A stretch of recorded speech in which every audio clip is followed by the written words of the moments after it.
Hey, what's going on YouTube? Yoshi the Oreo here.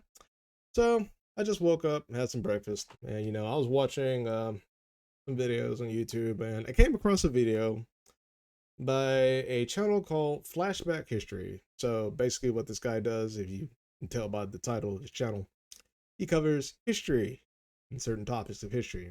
And his recent video he came out with is No, the Nazis were not left wing.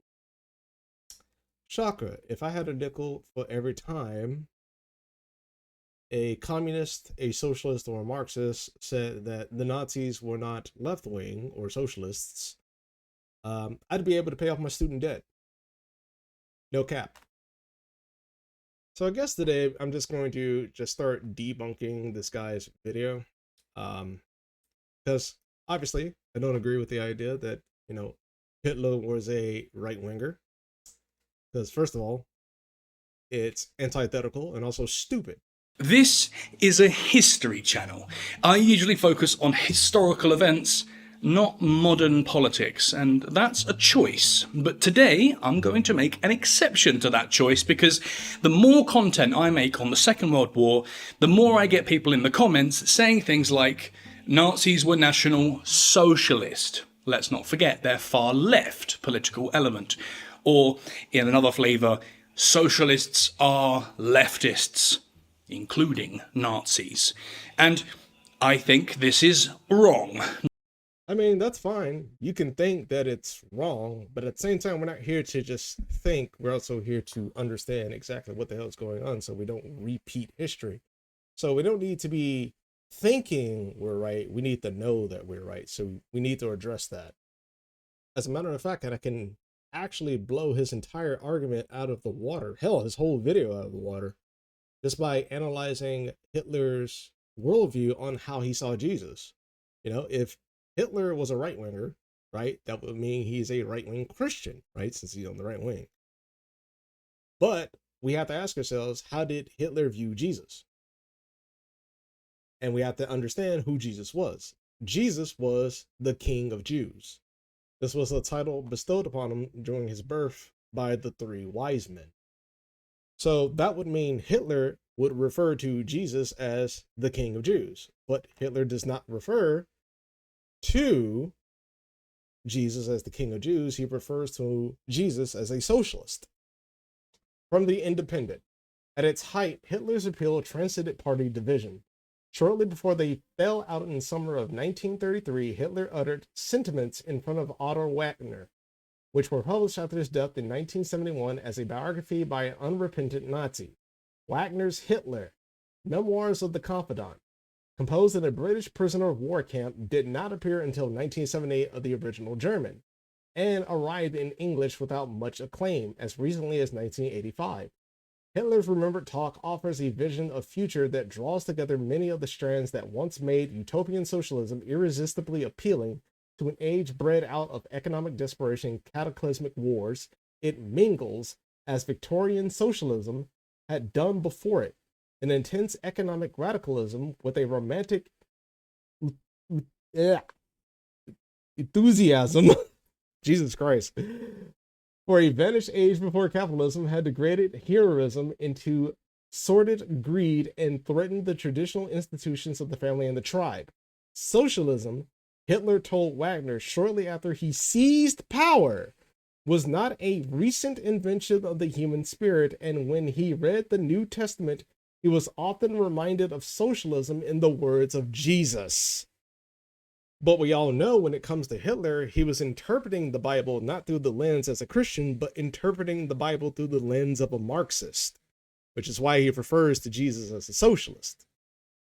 Because when Hitler sees Jesus, who is a construct of all creations, all power, all might, or i.e. the state, he has to refer to him as a socialist, not a Jew, because he sees the image of the Aryan race in Jesus. And because the Aryan race is Jesus and Jesus is the Aryan, it denotes the idea that the Aryan race is the creator of all things. This goes back to his whole quote about only white people or Aryans can actually create and run nations.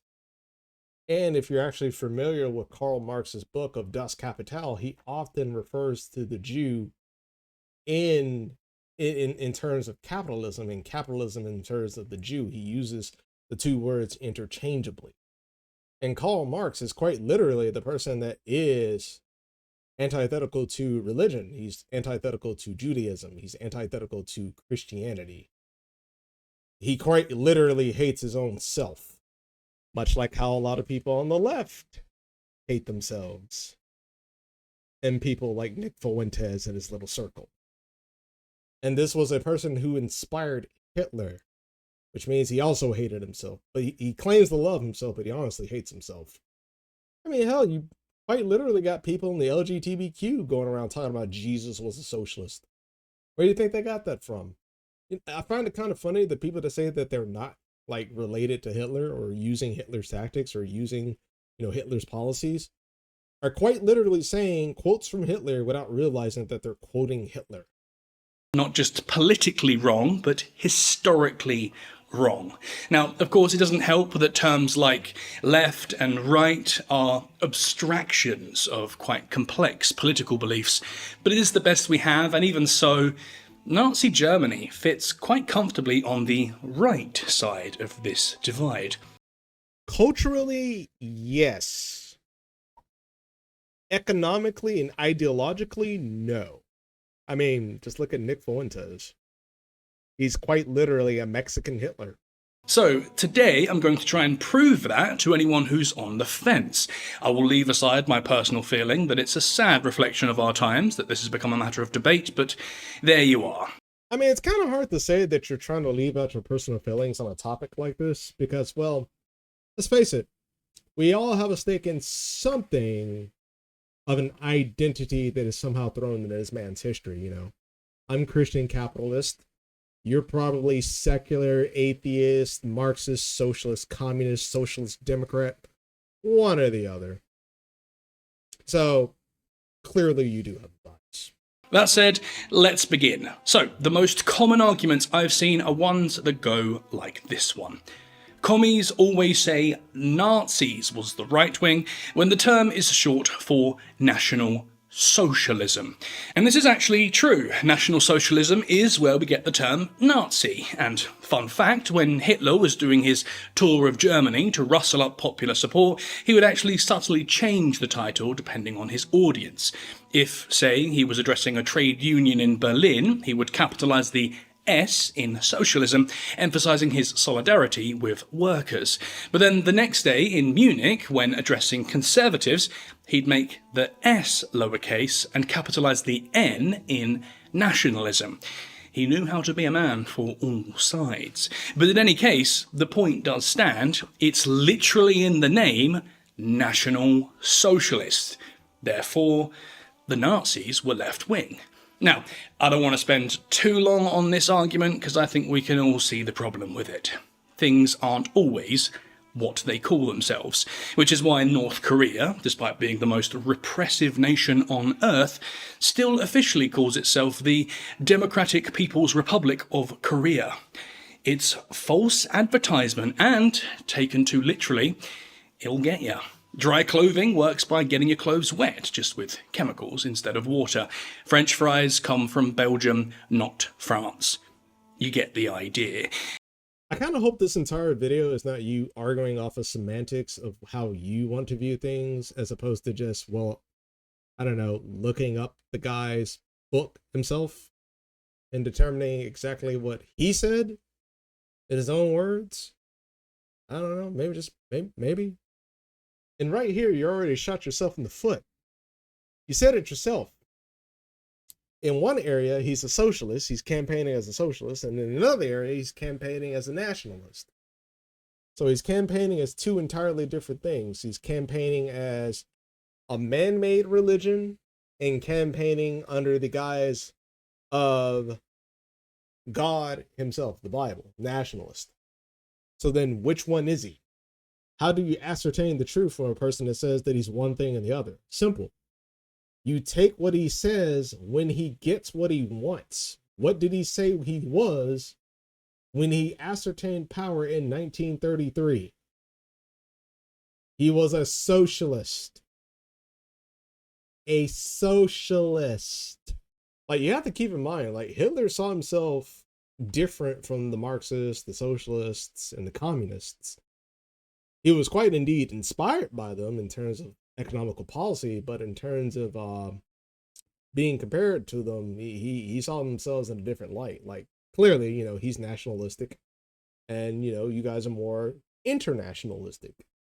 You may differ that way, but at the end of the day, you guys are kind of like joined at the tail hip of doing one and one thing only: subversion. As it states right here, Gramsci explicitly stated that socialism must overwhelm Christianity and triumph by first capturing the culture through the infiltration of these institutions to transform societal consciousness. Bada bing, bada boom. Says it right here, my guy. Right the fuck here. Now, what did Hitler do back in 1933 when he ascertained power? He captured most of the churches. No, some of the churches, most of the churches saluted Hitler and supported his policies. And they threw out the Bible in replace of a nationalistic Bible, a more National Socialist Bible that heralded the Nazis as the new God and threw out Jesus Christ and God, Lord and Savior in favor of man. If it was just nationalism, he would be accepting God and Christ. But by adding the socialist element, the thing that you are, you would do exactly what Hitler did. You would throw out the Bible and put in your own nationalistic, or in terms of your case, a more LGBTQ queer-coded Bible. But by that same virtue, some things are exactly what they're called. The United States of America is a series of states united in America. So just saying the Nazis weren't socialist doesn't actually make that true. I'm going to have to prove it to you, and in order to do that, we need to look at politics in the early 20th century.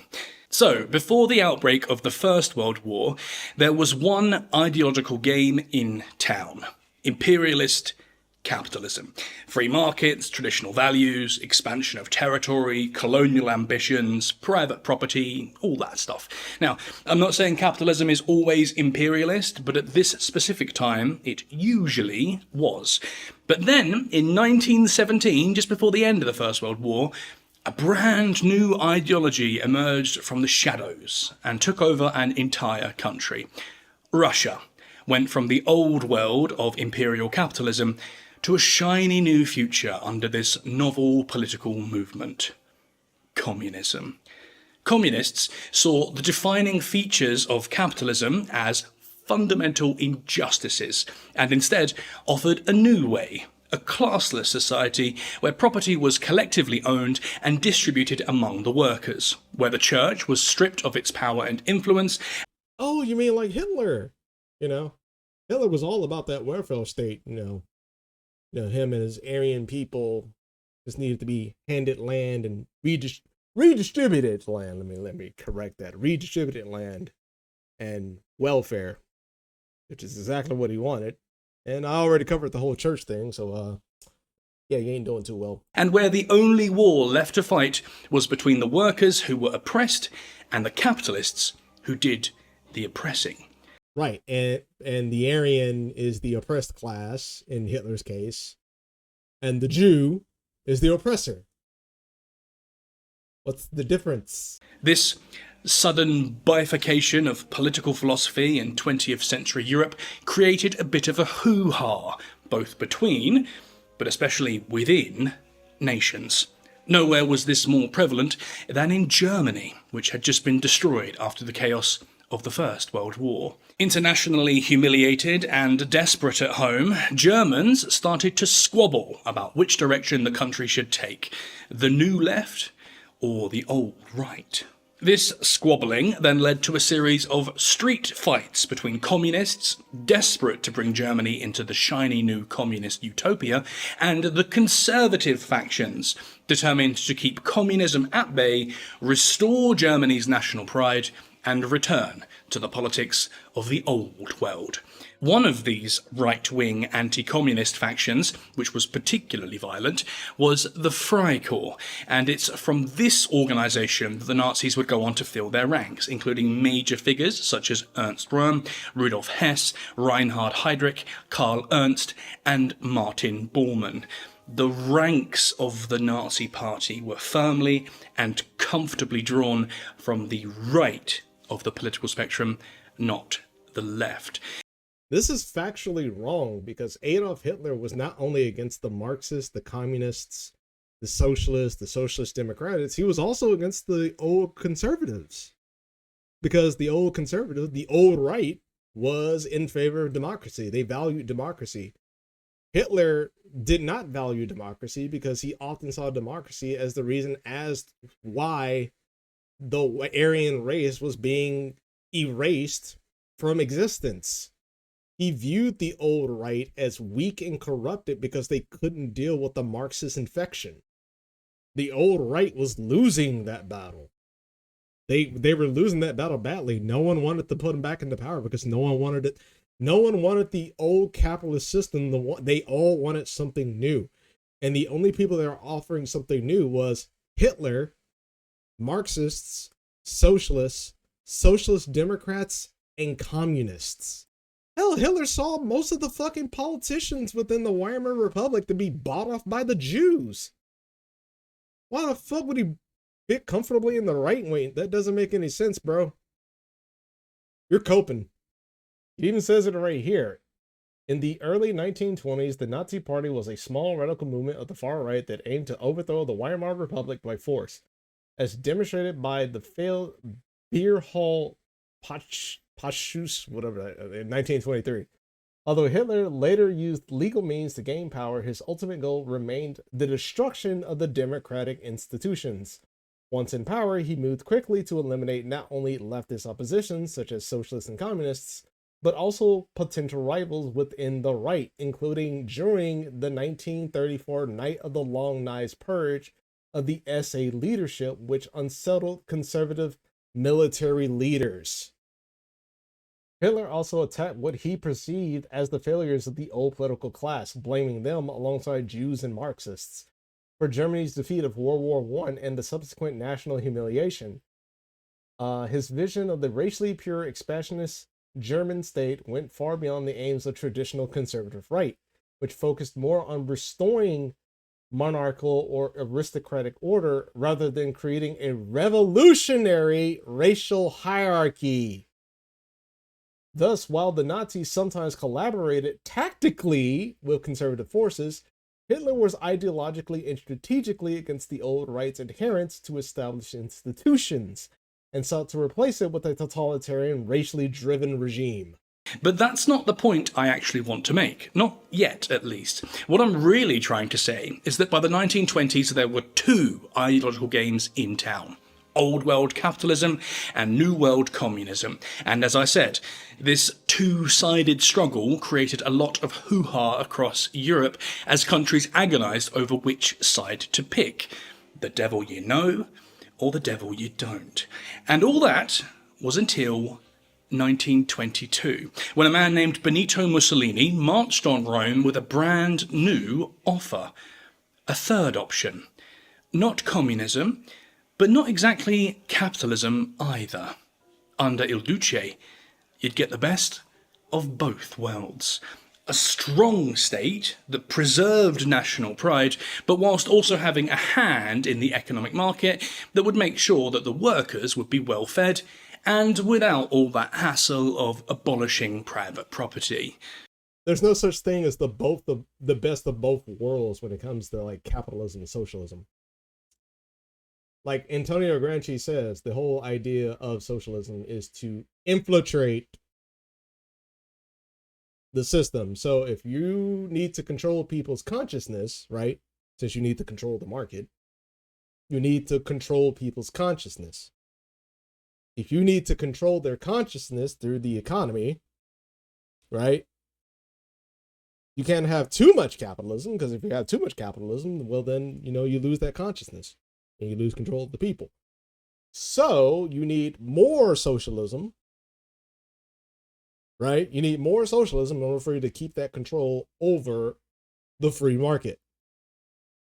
Everybody wins.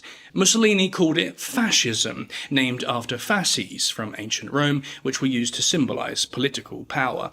And for a while, the world was pretty smitten.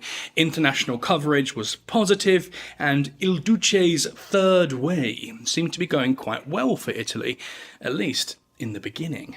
Hitler saw all this going down and started to model himself on Mussolini's speeches and rhetoric, adopting this third way.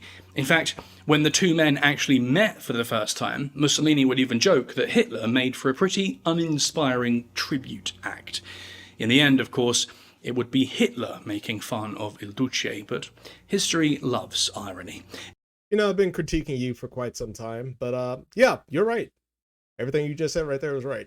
In any case, with fascism, a new political movement was born in Europe, and over the decades it would pop up in Spain, Germany, Croatia, Hungary, and Romania.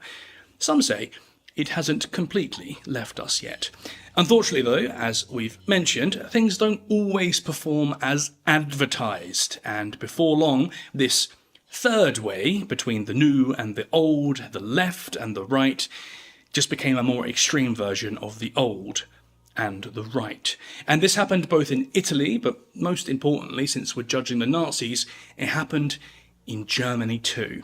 Instead of boldly planting a confident step into a brave new world, Hitler's first move was to go old school and allied himself with the church. On July 20th, 1933, Hitler signed the Reichskonkordat with the Roman Catholic Church. The deal was that if the church backed Hitler in the Reich, then they'd have special privileges in German society, most crucially, in education.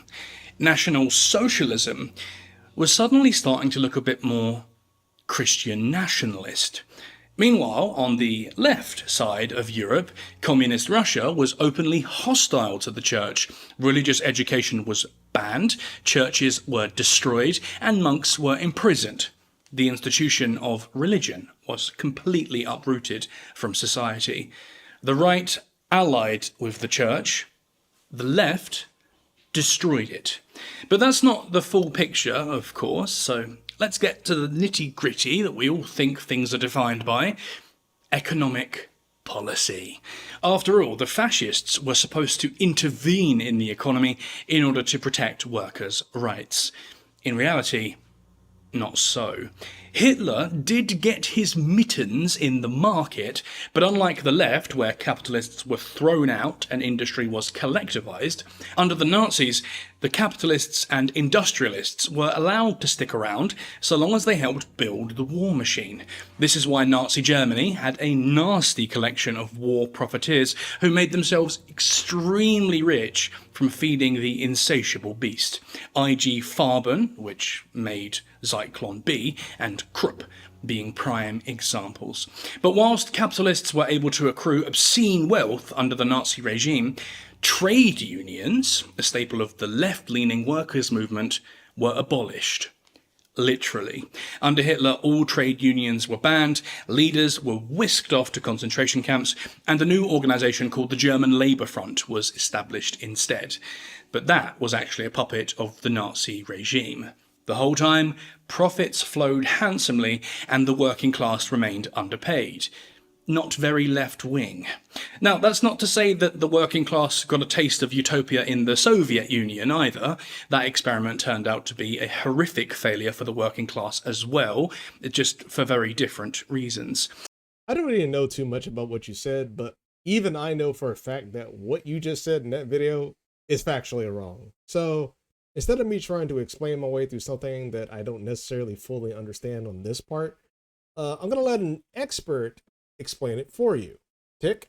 The Marxist narrative is that Hitler privatised the industries, crushed the trade unions, and was a capitalist shill. But is this really the case? The process of collectivisation of the German people started at the moment the Nazis seized power and evolved over time. as described in Gunter Ryman's primary source document, The Vampire Economy, and Adam Tooze's Wages of Destruction, as well as many others. Nazi Party officials and SA members walked into the factories and businesses and took them over from within. It wasn't privatisation, as the British Keynesian magazine, known as The Economist, claimed it was in 1936 to describe the policy of the German banks selling shares. Yeah, it had nothing to do with the selling of industries to private interests. Worse, other political commentators in the 1940s describe how the government's centralising of the economy was privatisation, which is clearly not the meaning of the word privatisation we use today. And regardless, the actual Nazi policy wasn't privatisation. I don't know where the media got the term from, they probably just made it up. But the actual Nazi policy was called Gleichschaltung. This means coordination or synchronization, as in synchronization of the economy and society into the state. Everything was to be merged together as one into the social state, the exact opposite of so-called privatization. Business and professional associations, sports clubs, choral societies, shooting clubs, patriotic associations, and most other forms of organised activity were taken under, or more frequently hastened to place themselves under, National Socialist control in the first months of the Third Reich. There was no more social life. You couldn't even have a bowling club that was not coordinated, was how one inhabitant of Nordheim in Lower Saxony remembered it. There was a National Socialist Physicians League, a National Socialist Teachers League, a National Socialist War Victims Association, a National Socialist Women's Front, various youth organisations, a National Socialist Flying Club. Like seriously, we'd be here all day if I was to list out all the various social clubs and social movements of the National Socialist regime. The only person in Germany who still has a private life is a person who's sleeping. Between 30th of January and 14th of July 1933, the Nazis had coordinated all social institutions, apart from the churches and the army, into a vast and still inchoate structure run by themselves. They had purged huge swathes of culture and the arts, the universities and the education system, and almost every other area of German society of everyone who was opposed to them. Private property rights, as enshrined by Articles 115 and 153 of the Weimar Constitution, were abolished in the Reichstag Fire Decree of 1933. Many historians ignore this part of the Reichstag Fire Decree simply because they can't explain it, or think it's irrelevant. My question to them is, why didn't the Jews, and others, sue the Nazis for stealing their property from them? Oh, that's right, because private property rights had been abolished. And where were they abolished? In the Reichstag Fire Decree of 1933. The Nazis viewed private property as conditional on its use, not as a fundamental right. If the property was not being used to further Nazi goals, it could be nationalised. So, the industries and businesses were nationalised. The people who ran the industries were Nazis. Every member of the executive branches of IG Farben were members of the Nazi Party, except the one who was a Swiss national and therefore exempt. And heavy social regulations were imposed on every industry, including regulations on the hiring and firing of workers, working hours, working habits, accidents, wages, vacation time, etc. If the leaders refused to cooperate, the factories that they supposedly owned were taken off them. And even when I don't even fully understand what you're actually saying, I still understand that you're actually spreading a lot of bullshit in your video. First of all, yes, some of the churches actually allied with the Nazis. However, not all the churches allied with the Nazis. And for the churches that didn't ally with the Nazis, those priests were arrested and sent to the concentration camps. And the buildings were confiscated or destroyed. Shout out to Tick History. I'm going to leave a description to that video below if you guys want to watch it. It's just 45 minutes. Really educational stuff. Moving away from economics, though, you can also look at the behaviour of Nazi Germany on the international stage to get a flavour of their politics. Every time the Nazi Party took a stance on global affairs, they protected the right and aggressively hindered the left. You need only look at the Spanish Civil War, where Franco was able to steamroll the Spanish communists, but only with the help of German weapons, most famously at the Guernica, bombed by German planes. And if you're still in doubt, just ask the Führer himself. In Mein Kampf, he couldn't be clearer. The revolution of the proletariat, led by the Jews, is a mortal danger to the German nation and must be crushed with uncompromising force. So, yes, very anti-communist. Yes, clearly he was against the communists. I noticed that you necessarily didn't say he was also against the Jews. Is there a reason why you kind of omitted that? Is there a reason why you're calling the Jews communist? Yeah, it's kind of weird. Like you treat them like a monolithic of a sort, you know? Even from the horse's mouth. But that quote actually brings us to the last point I want to talk about, which is that although both the communist regimes and fascist regimes had an awful track record of human rights, for the communists, the enemy was the capitalist, the bourgeoisie, the rich oppressor. But for the Nazis, the enemy wasn't economic, it was racial. Non-Aryans and Jews were the enemy. Similarly, communism saw itself as an international movement, workers first. Nazism, by contrast, was a nationalist movement, Germany first. My guy, you're slicing thin hair and trying to say, well, there's a difference because, you know, no, there's no difference. The words are interchangeable. Germany is the worker and the worker is Germany. They're the same thing, just different outcomes. Communism, at least on paper, aimed for a flat hierarchical structure based on equality between all. Fascism was quite happy with hierarchies. It made sense to them and they were happy to preserve them. Big differences between both sides. They're only different in that sense of, like, you know, the right being nationalistic and the left is internationalistic. But in terms of practice, in terms of the core beliefs and the ideology, they are quite literally the same because they are all inspired by one person, Karl Marx. Karl Marx, Mussolini. And then he inspired Mussolini, Stalin, Fidel Castro, so on and so forth, Pol Pot. A lot of these people were inspired by that man, Antonio Gramsci. They're different in a way. Again, they're different only in means of, like, you know, just a little microscopic, but at the same time, like, you're both the same. Tough. I could go on, but I think you get the point. And I think the more interesting question for the moment is, why are people suddenly saying this, even though it's pretty obviously untrue? They're saying it because you're untrue.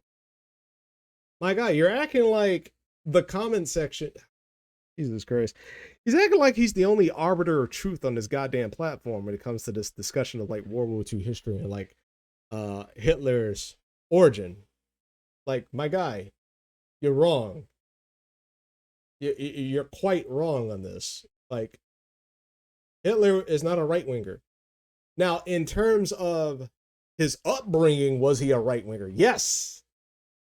Yes, no doubt. As an upbringing, he was a right-winger. He was a nationalist. But in terms of ascertaining power, in terms of tactical political execution, in terms of strategy, he was a Marxist. He was a socialist. He was a communist. He was a socialist democrat. He was all these things in that preference, but you're so heavily focused on his childhood and his upbringing, and then, like, you kind of twist a lot of information in your video trying to make it sound like, oh, he fits comfortably over. No. That man is a socialist. He's a socialist. And, like, the reason why we can't stop this white nationalist uprise in America is because you guys don't want to call a spade, because you value the spade yourself. Therefore, you can't call it what it is, because if you call it what it is, you have to look at your hand and go, well, I got a spade too. I have to throw it away. And that spade's name is Marxism. And you can't value throwing that away. So you have to obfuscate. And I don't think it's just a case of historical disagreement here. In fact, I think the motivation to say that the Nazis were left-wing is political. Right now, there's a pretty fierce divide between right and left in our culture, and as a result, rightly or wrongly, the word fascist, or Nazi, is being thrown around a fair bit, and I think that this is an attempt by the right to distance themselves from the atrocities of the Nazi regime. You know, I mean, you're right, and you're also kind of wrong. Like, in terms of Nick Fuentes, you know, Hitler clearly loved black people, you know, just like how he loves them, especially Kanye. I'm pretty sure you know about that. If you don't, well, you probably need to look that up because that's a wild ride right there. But in terms of, you're right, but you're kind of wrong. But like in terms of like Nick Fuentes, you're right. But like outside of that, like the normal right, like conservative based right, like conservative democracy right, you're hella wrong.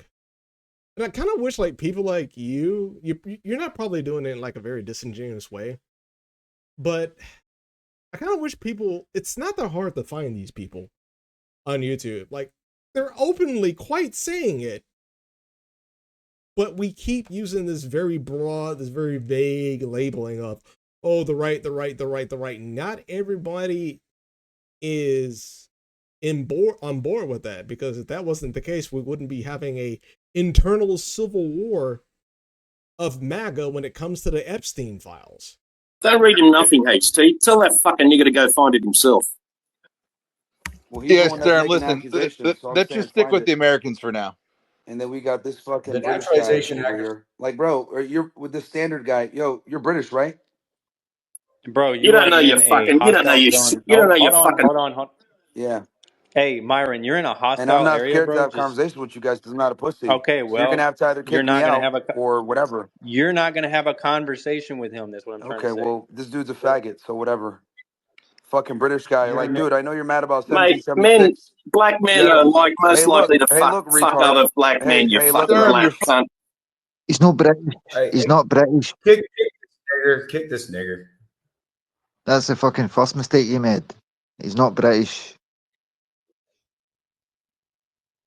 Like, I give a fuck about you, nigger. You fucking stupid followers. Oh, yeah. I told you he wasn't gonna have a conversation, bro. You just should have bought your I time had while one you're up fucking here. question. You guys couldn't keep your fucking mouth shut. Forget one question. What was it? I wanted to ask him about his fucking boats and hoes and shit. He runs fucking party yachts for incel fucking men. You guys got to fucking come correct with some thoughtful fucking All questions. right, Fucking Sturm, amateur. I'll let him back up here. But only fucking radio gets to I'm talk, sorry, right? sir. It's a fucking white space. We know that. I know. They're the fucking rules. No niggers. Okay, last question, and I'll show you some evidence. When was the last time you watched porn? I don't watch. Oh, okay. Well, I have you here on January the 9th. This is in your room where you specifically stated that you was watching porn prior to going live. Do you remember this? Never happened. It never happened? You think I'm making this up? Yeah. Okay. Okay, hold on a second. I'm going to have everybody listen to this. Because I think you... I only watched about 5 minutes of this, and it was near the middle. I don't know. Somebody sent it to me with timestamps. One of the timestamps just involved me. So I haven't actually seen I the can't believe entirety you of the think video. I'm making stuff up. So I don't Real. know exactly what to expect. But my Unless guess you is took, that something out of context. it's just No, a I'm complete playing it in reframing full of what context. happened in total. But we'll go through it. So I'll pull it up here. 1 second. Got to drop the tab. Why you pull that? Got to drop the tab. Is it true that you were that out to? loud. Hold on, we're watching you admit to watching putting a tab. Yeah, I know, but can you? While you're pulling that up, can you tell me if you're I'm a not really prostitute? pulling it up. It's already been playing. I can't hear I actually have you admitting, like you got caught. You got caught saying, "Oops, I had to put the tab away." I just fly in. I'm in my hotel. I'm getting ready to go to bed. I got the show in the morning, and I get a call from the leader. I get a call from Hitler. I get the call. The people get the call from the Jews. I get the call from Hitler. Why can't we talk about them without getting kicked off of YouTube? Now, I'm not saying Hitler was a good guy, but I kinda wanna know why. You guys usually erase your videos like you erased, there was a video from yesterday you guys uploaded and then erased. Which one was that? No? Yesterday. No, we only did one. mean- We didn't even film yesterday. I mean, It was a video that was up, and then it was deleted yesterday. Nope. Was not. We did the Jake Shields interview, and that's still up. well, either way, man. Nice try, though. Video deletion is normal. It's YouTube, Yeah, bro. but yeah, I mean, we're not Come we're on, not bro. running from that. Like, yeah, we delete videos all the time because we're trying to be within the guidelines because our stuff is controversial. So we got to keep. There our was real a stuff video up. where you were dressed up in some anti-Semitic outfit. Oh, here we with go. Zerka, and it was up 2 days ago, and it was gone yesterday. It's private now. What? It was never up on the YouTube channel ever. That is not Never. true. That is not true. You're lying. That is lying. never been Yeah, up. I've had the timestamp. Where? Show us. Okay, I I'd ha- love to. you guys I got wanna- it. I still got the timestamp. Yeah, give me a sec. Well, I've got it all here too. Tell me if this is anti-Semitic or not. You're sitting with Nick Fuentes, by the way, a known neo-Nazi. You agree with that, right? He's a neo-Nazi. No, I wouldn't agree with you on that. He's a groiper. Wouldn't agree with you on that. He has an alt account that he communicates with you with called Autumn Groiper or something. Like he literally is a self-described groiper. Kids loved Hitler. Kids love Hitler. What does that have to do with like what's your point here? You're taking one clip. You're No, taking, I'm just you're fantastic at taking sound bites. He's gone. I already told the ADL. He's fucking gone. These anti-Semites are gone. What the? Myron got the call? 6 million died. You fucking piece of shit. So at this point, what is this you're dressed up as? And what does 6 million died refer to? I can't see what you're showing. Oh, really? Now, to be rather unfair to paint a lot of people that say, hey, you know, Hitler wasn't a right wing, like Hitler was quite literally a socialist. And I've already proven without a benefit of a doubt that, you know, Hitler was a socialist. But like this idea of like, oh, you know, there's these people in your comment section saying that Hitler was a socialist is somehow revising Hitler, trying to distance themselves from Hitler. No, people in the right wing, like authentic USA conservative right wing, they do not associate with Hitler. But there are a bunch of national socialists who are socialists and Marxists in nature, such as like Nick Fuentes and the people that I just showed you. Minus Ethan Klein, by the way, you know, shout out to H3H3. They do believe Hitler was a socialist. Otherwise, they'd be doing what we're doing to try to stop you in a very democratic fashion. But they don't do what we do. They like to do things in a very undemocratic fashion. As a matter of fact, they're all anti-democratic. You can ask them yourself. And it's especially unfair with the information that you present. Not all of it, by the way, but some of the information that you present in terms of painting Hitler as a capitalist or a right-winger is quite literally taken out of context. And not even taken out of context, is twisted, heavily twisted with a heavy bias in communism or a heavy bias in socialism or Marxism. You're one of the three. You're somewhere in that middle. Because most people that have this take of like Hitler being a right-winger are usually one of the three. And trust me, you don't want to pull a Candace Owens to the point to where you're so wrong in your information to the point you're being corrected by Nick Fuentes on who Hitler really was. You better be careful with that. The right don't do this thing. Don't forget, they were the socialists. This is what being left-wing gets you. We're the good guys, etc., etc. And not only is this wrong and intellectually dishonest, it's also ineffective. Even if I was to agree with you that The Nazis were left-wing after all. It's being too far left that makes you a Nazi. They're the bad guys. Even if I concluded that, you'd still have all of your work cut out for you to make the right clean. I mean, even if the Nazis were lefties, how do you explain the Japanese Empire with their atrocities in China, their racial dogma, their literal god king on the throne, and militaristic corporatism? Would you say that they were left-wing too? How would you account for Ante Pavelic in Croatia, who took power under the guise of Catholic nationalism and went on to commit crimes against humanity so depraved that it shocked even the SS? Was this also left-wing? Of course not. The Croatian Ustasha, Imperial Japan, and Nazi Germany were right-wing. And no matter how much you might hate that fact, it's still true. And that doesn't mean you should be left-wing, by the way. I'm not trying to make the case for the left or against the right. Extremes on any side can be dangerous. What I'm really trying to say is that you're not helping the right or owning the libs when you lie about history. Instead, you're hurting all of us by obscuring our knowledge of the past and making us more likely to repeat our worst mistakes. Mistakes which could, at the end of the day, affect you. Without honesty and a genuine respect for the truth, we'll never learn to share this planet with each other without more tragedy and bloodshed. I mean, I kind of disagree with the whole, good guy, bad guy kind of fucking narrative, oh, the good guys are over here and all the bad guys are over there. Like, you both play this fucking game. And if anyone's actually familiar with their American history, a specific person by the name of Malcolm X has already uncovered why you shouldn't really listen to both sides. Like, this whole dichotomy of, like, good over here, bad over there. People need to get that out their fucking mind. Like, it's not about all the good people over here and all the bad people over there.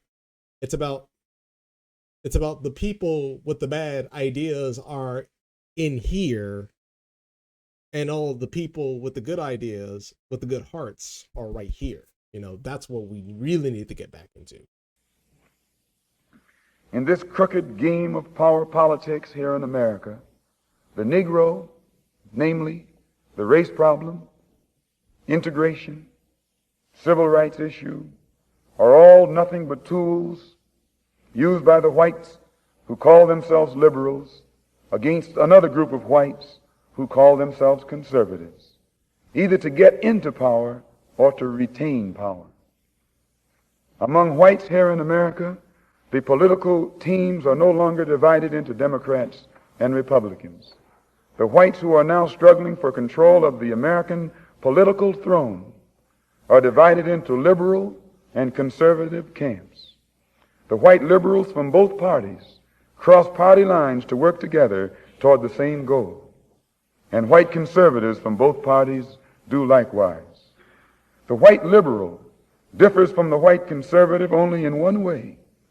The liberal is more deceitful, more hypocritical than the conservative. Both want power, but the white liberal is the one who has perfected the art of posing as the Negro's friend and benefactor.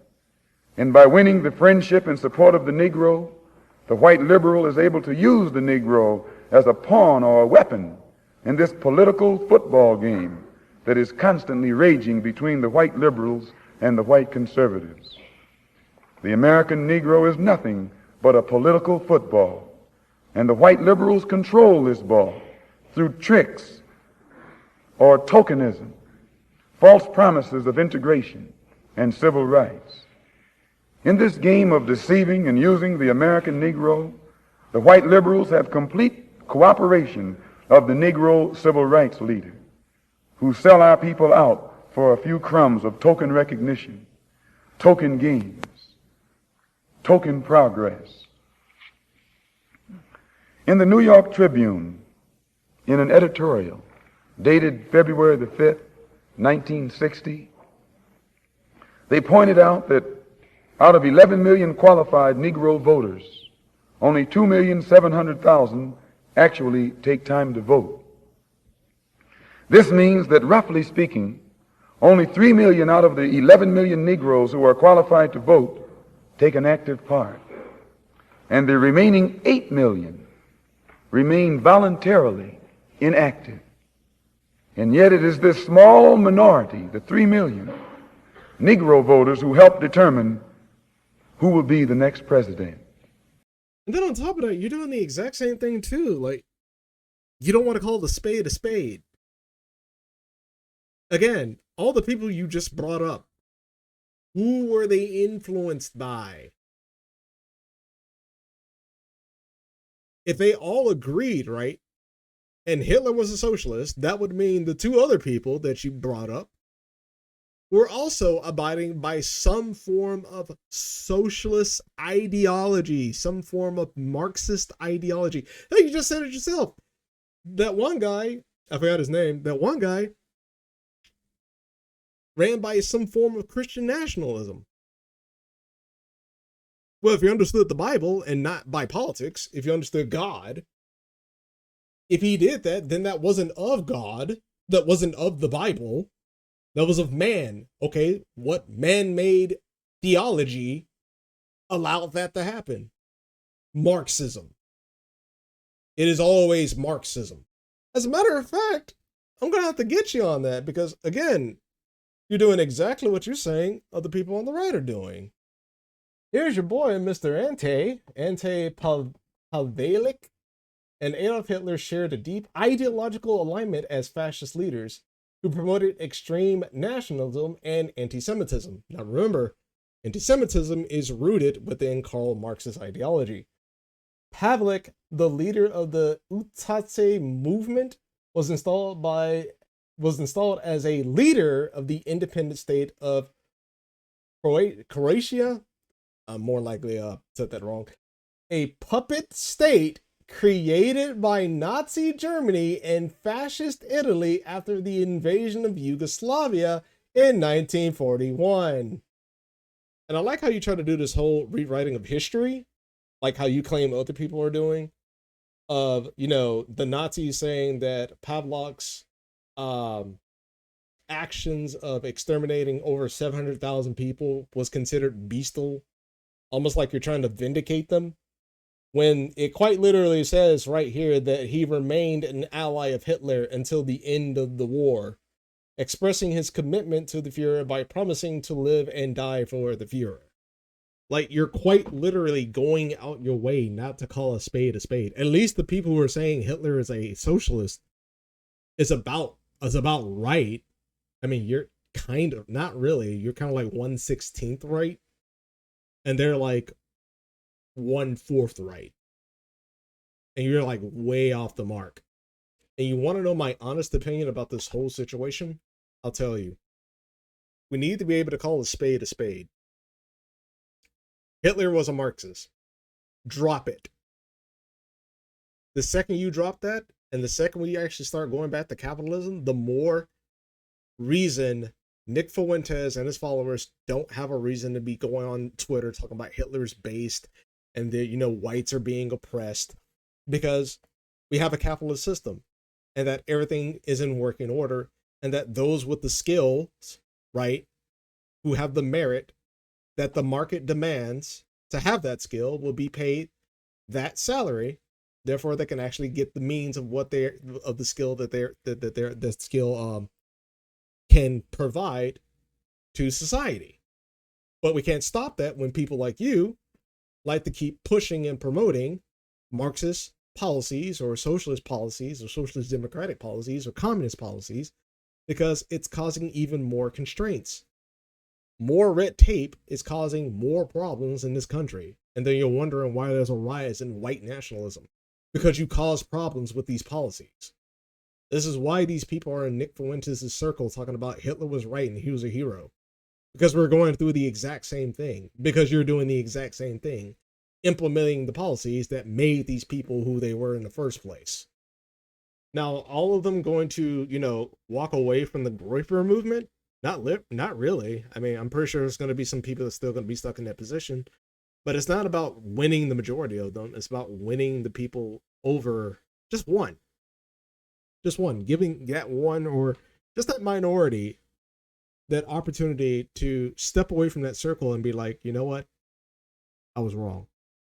I did a whole lot of stupid shit. I hung out with a whole lot of retarded people.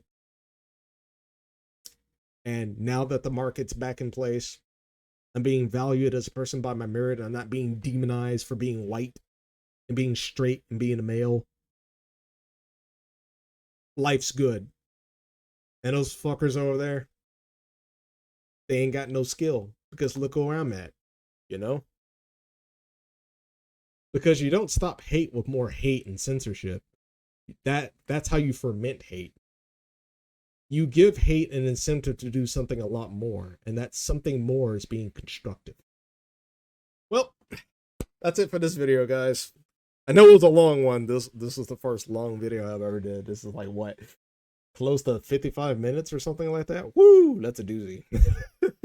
But I actually had fun with it, you know? Like no sweat to, you know, I've already forgot his name. Oh, Jesus Christ. How do you criticize a person this entire time? Flashback history. There we go. Flashback history. You know, no hard feelings to flashback history. But again, you know, it's very easy to say we need to not rewrite history when you're not really given a source yourself. And then even if you are given a source, you have a lens that twists that information that you're looking at. So if you guys enjoyed the video, leave a like. If you dislike the video, dislike the video. Leave a comment. Tell me what I did wrong. Tell me what I did right. And I will see you in the next one. Peace.